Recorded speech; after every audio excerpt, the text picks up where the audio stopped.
তো বন্ধুরা, good evening, welcome back to Moumita lifestyle. কেমন আছেন সবাই? আশা করছি ভালো আছেন, সুস্থ আছেন। তো আজকে আমি নিয়ে চলে এসেছি 2024-এর বাণীপুর মেলা। তো দেখুন, আমরা মেলাতে চলেও এসেছি, আর এতটাই ভিড় যে আমার মেয়েকে তোমাদের দাদা ভাই আর কি কোলে নিয়েছিল।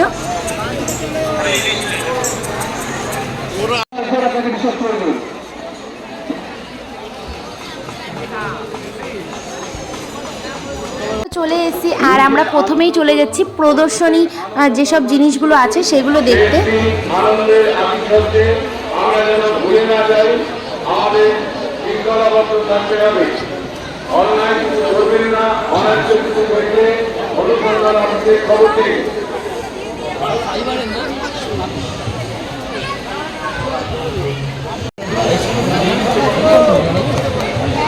আসি আসি সাদা কোনো কথা হবে না।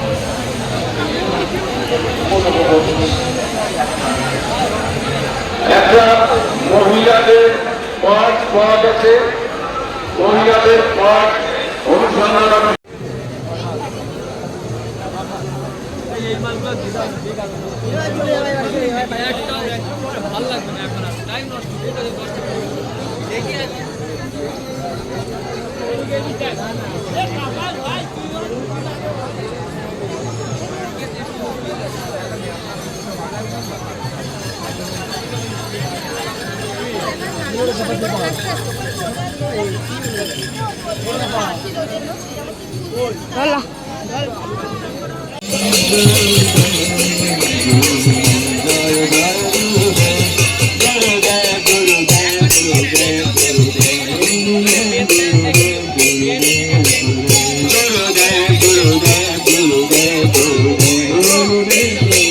এখন আমরা চলে যাচ্ছি কৃষি প্রদর্শনীর দিকে, কারণ এটা হচ্ছে মেলার মধ্যে একদম মেন আকর্ষণীয় একটা জিনিস। কৃষকদের অনেক কষ্টের ফল এখানে আছে।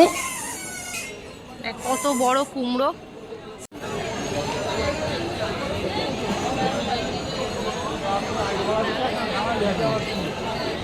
সবজি তো দেখালাম, আর এই যে দেখুন, এটা হচ্ছে ভেন্ডি গাছ। কতটা বড় দেখতেই পাচ্ছেন। কিছু কিছু ভেন্ডিও আছে, কারণ এখানে প্রায় এক সপ্তাহ মেলাটা হচ্ছে, তো অনেকটাই বড় একটা ভেন্ডি গাছ, সেটাও আমি আপনাদেরকে দেখিয়ে দিলাম। আর এই যে বেশ কিন্তু ভিড় রয়েছে। তারপরেই চলে এসেছি আর একটা দোকানে, যেখানে রয়েছে কিছু মানে হাতে তৈরি কাঠের উপরে ডিজাইন করা কিছু জিনিস, মূর্তি। তো খুবই সুন্দর লাগছিল জিনিসগুলো। কত করে এগুলো? 30 টাকা।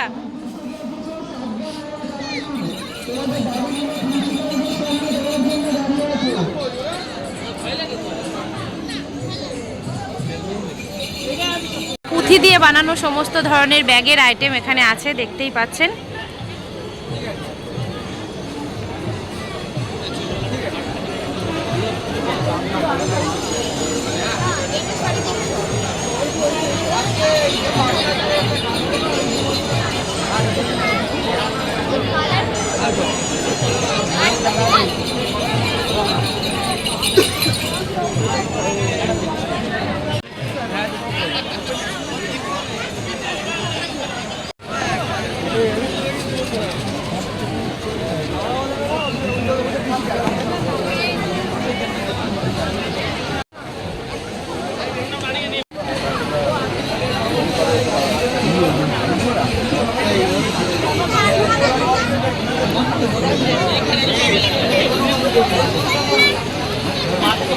হ্যাঁ,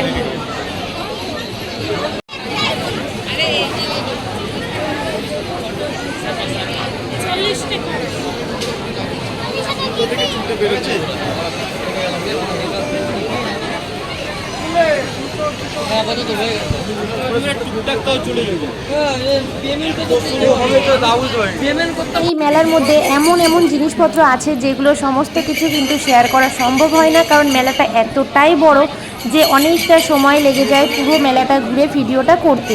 আর এটা পশ্চিমবঙ্গের দ্বিতীয় বৃহত্তম মেলা নামেই পরিচিত। তো দেখতেই পাচ্ছেন, বাণীপুর মেলাতে এত রকমের জিনিস আছে, আর এত রকমের হাতে তৈরি জিনিসপত্র আছে যেগুলো সমস্ত কিন্তু শেয়ার করা সম্ভব হয় না। আর এখানে কিছু ছিল হ্যান্ডলুমের উপরে কাজ করা শাড়িগুলো। তো বেশ অনেকটাই কম দামেও জিনিসগুলো পাওয়া যায়, আর অনেক জায়গাতে আছে কিন্তু অনেকটা হাই রেঞ্জ থাকে।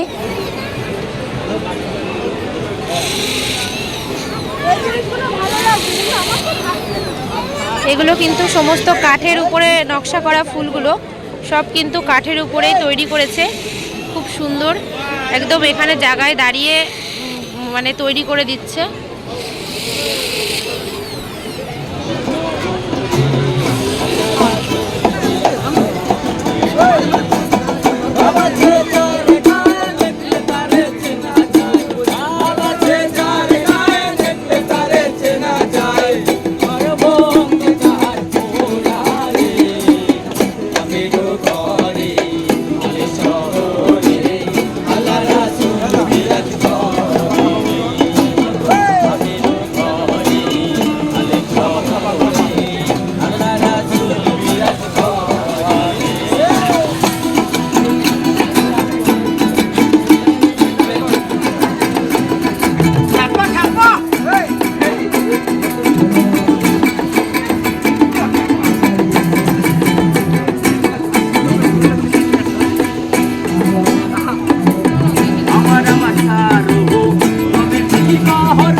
এই মেলার মধ্যে এমন কোনো জিনিস নেই যেটা আপনি খুঁজে পাবেন না। তো এই মেলার মধ্যে সমস্ত ধরনের জিনিসপত্র আছে, আর এখানে রয়েছে বেশ কিছু ইলেকট্রিক্যাল জিনিসপত্র, যেমন TV, fridge, washing machine, AC, micro oven, mixture machine, সমস্ত ধরনের জিনিসপত্র কিন্তু এখানে পেয়ে যাবেন। তো যেহেতু শীতের সময় এখন একটু এসি, ফ্রিজ এইসবের দিকে মানুষ একটু বেশি যাচ্ছে, হয়তো কম দামে পেলেও পেতে পারে, তো সেই জন্যই। তো এখানে আছে এই যে কাকিমা নিয়ে বসেছিল হাতের কিছু তৈরি করা জিনিসপত্র।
তোর ইচ্ছা, দাও ওরা পয়সা দাও বানি রেখে। এইগুলো কত করে?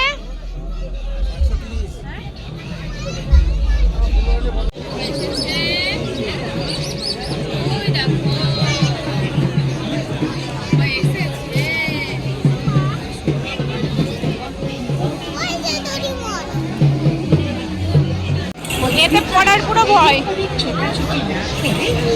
ও হো হো মাই গড, আমি পাগল হয়ে যাব।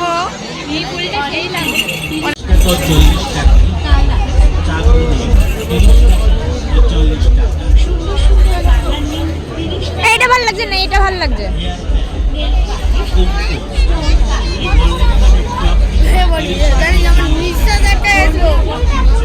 বিশেষ করে ব্যাপক ভয় পাইছি আমি,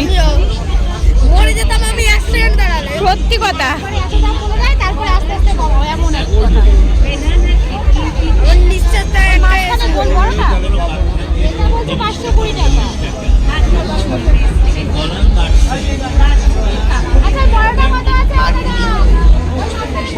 পরের বারে উঠলে বললে আমি ওরা ছাড়বো না।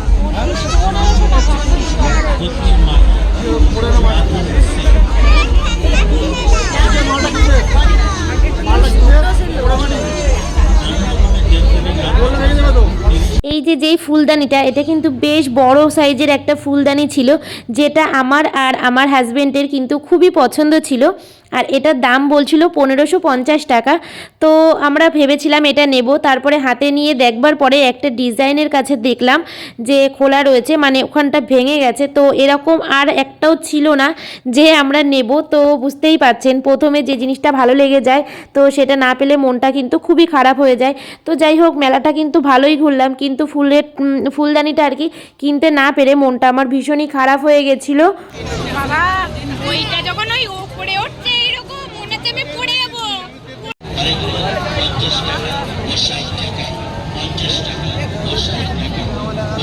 ভেলপুরে যাবেন না চলে বাড়ি?